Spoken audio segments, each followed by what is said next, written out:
কোন গোপনে মন ভেসেছে ধারাবাহিকের আজকের পর্বে আপনারা দেখবেন মন্দারকে এবারের মতো বাঁচিয়ে নিল শ্যামলী। অরুণাভ আর অহনার প্ল্যানে পুলিশের হাতে পড়ার আগেই শ্যামলী মন্দারকে সরিয়ে দেয়। আর অহনা অরুণাভকে সাবধান করে দেয় যেন ওরা আর মন্দারের পেছনে না লাগলে ওদেরকে শ্যামলীকে মারার দায়ে পুলিশে দেবে।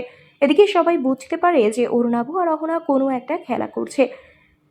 মন্দারকে একটা ভালো হওয়ার সুযোগ দিতে শ্যামলীর কথায় বেঙ্গল ক্যাটারিংয়ে একটা চাকরি দেয়। এটা দেখে সবাই অনেক রাগ দেখায় আর বলে ওর মতো একটা গুন্ডা কোনো মতে আমাদের বেঙ্গল ক্যাটারিংয়ে চাকরি করতে পারে না। অপরাজিতা তখন বলে ও তো একটা অশিক্ষিত ছেলে, একটা গায়ের ভূত, ও কি করে বুঝবে পুলিশের মর্যাদা? ও তো সবসময় গুন্ডাগিরি করতো। একথা শুনে অনেক কষ্ট পায় মন্দার আর বলে ম্যাডাম আমি একজন শিক্ষিত মানুষ বলে ইংরেজিতে কথা বলতে শুরু করে আর বলে আমার বাবাকে গুন্ডারা মেরে ফেলেছিল, তার প্রতিশোধ নিতে আজ আমি আজকের মন্দার হয়ে গেছি। আমার বাবা গ্রামের প্রভাবশালী লোক ছিল। এটা শুনেই রোহিণী সহ বাড়ির সবাই চমকে ওঠে আর অপরাজিতা মন্দারের কাছে ক্ষমা চায়, বলে আমি ভুল করেছি, তোমার সাথে আমি নিজে দাঁড়িয়ে থেকে রোহিণীর সাথে বিয়ে দেব। কি হবে এবার সবটা জানতে আমাদের সাথেই থাকুন। বন্ধুরা, আজকের পর্ব নিয়ে আপনাদের কি মতামত জানিয়ে দিন কমেন্ট করে।